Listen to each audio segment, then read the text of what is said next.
What's that sound? Oh no! Sounds like it's raining stones. Oh, please.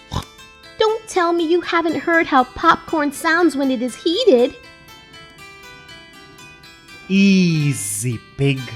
That's popcorn, snail. Really? Why do they make such a popping sound?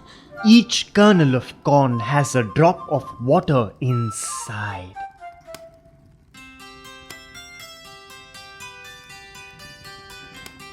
So when the corn is heated, it expands and finally bursts open with a popping sound. Oh, And by the way, that's my mom in the kitchen making popcorn.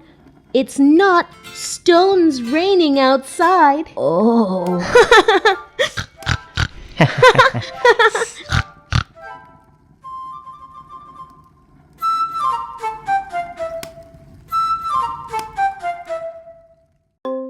Hey, look!